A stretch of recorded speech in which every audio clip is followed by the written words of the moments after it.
Selling your home is your biggest asset, yet many people don't ask the right questions before they list their home. And when that happens, sellers leave thousands of dollars on the table. In today's video, I'm going to walk you through 5 questions every seller should ask before listing their home. Let's dive in. The first question is now a good time to sell? As a home seller, you do have a leverage when you sell your home. But in order to use that leverage, you have to list in the right market. And those two busiest markets in real estate for us is the spring market and the fall market. And when the market slows down is during the summer and winter time. Yet what happens is I see a lot of listings for detached homes that go on the market either during the summer market or late into November. A better strategy to list your home is waiting for the spring or fall market. The next thing you want to understand is what's happening in the economy at a federal and provincial level, because what's happening with the economy is correlated to real estate prices, how many sales take place in any given year, and the last thing is how much money a buyer can borrow. For the last couple of years, we've had a very reactive market where buyers are waiting on the sidelines for Bank of Canada to make their decision regarding rate cuts, or this year it's been news related to tariffs. As a home seller, there's a couple of metrics that you want to pay attention to in your local real estate market, more importantly in your area and neighborhood. The first one is the sales to active ratio. With this, there's 3 types of markets. The first is a buyer's market. That's anything between 0 to 11%. And anything between 12 to 20% is a balanced market, and anything above 21% is a seller's market. So when I'm doing my monthly newsletter here in Abbotsford, we actually break these stats down for our seller clients that live in Augustin or in the Sandy Hill area, West Abbotsford, or Central Abbotsford. If you want to know what's happening in your Abbotsford detached market, click the link above where you can watch my latest market update. The second thing is months of inventory. You want to understand months of inventory and where this number sits. As I'm recording this video, the months of inventory for the Abbotsford detached market sits at 8 months. That means 1 out of 8 detached homes are selling and 7 out of 8 are not selling. The next thing you want to understand is days on market. The average sale price, is that going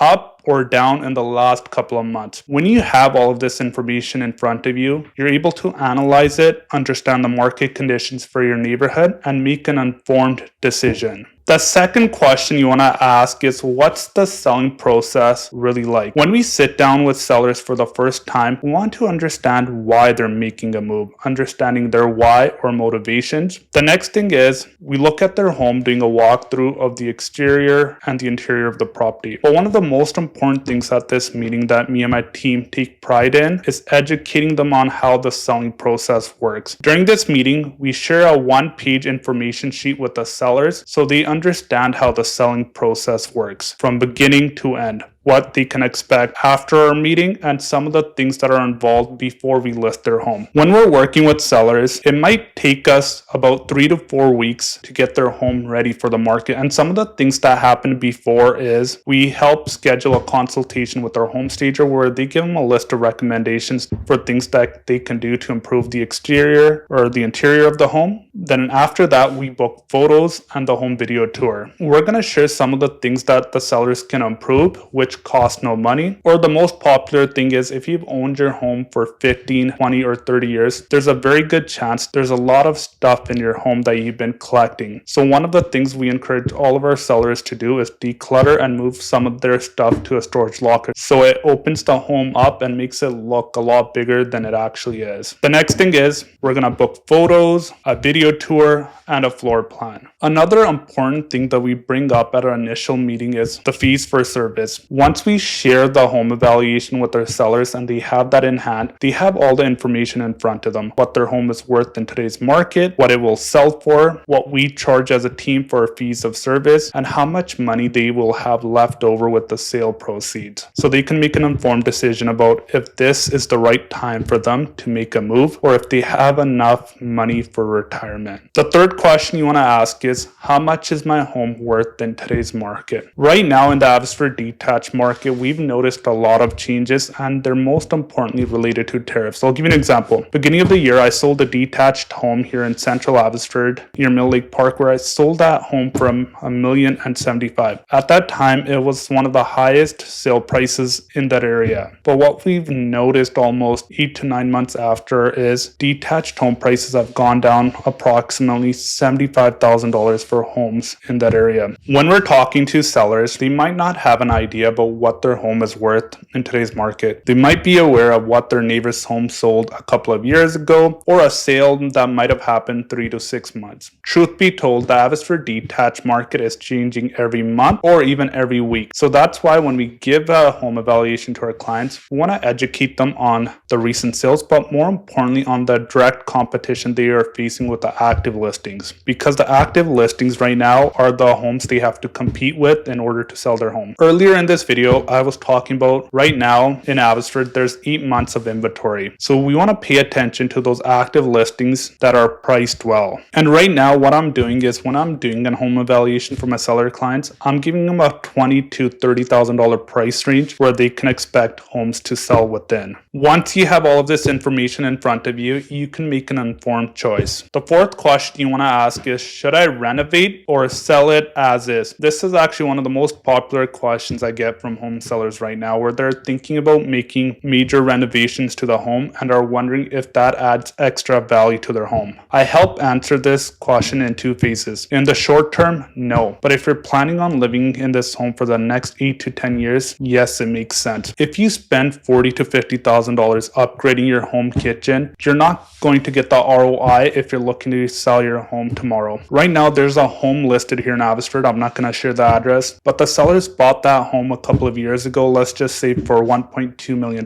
Now, they've spent a significant amount of money upgrading that home. The truth is, these sellers will not get the money they're asking or wanting for the renovations they've done to the kitchen and that home. But a better alternative is making small changes or small fixes to the home. Things like upgrading light bulbs. One of the most economical upgrades or things that you can do when going to sell your home is paint. If you have some areas in the home like the kitchen, bedrooms, or the living room that can use a paint touch-up, those are one of the best ways to get a good ROI. Other thing is landscaping. My advice is fix what's broken, freshen what's dated, and don't overspend. If you are looking for a do-it-yourself home improvement list, you can download my free guide by clicking the first link in the description below. The fifth question is, how do I make my home stand out? When I go to a listing presentation, one of the main questions sellers always ask is, how are you going to help my home stand out from those others in that area? And one of the questions I ask in response to this one, to the sellers, is, why did you buy this house 15 or 20 years ago? One of the most common answers the sellers will give is, there's a great catchment school in that area where their kids went to school, the neighborhood, or those views, or the size of the lot, or the home layout, or the backyard. I go on further to say, well, we're going to use the same information that you shared with me to attract the right buyer for your home. Because if you have a home in East Abbotsford in a great neighborhood with great schools close by, chances are there's a young family with small children that are looking to buy their first detached home. One of the major things that buyers put behind their decision-making process is the catchment school in that area. The other things that obviously impact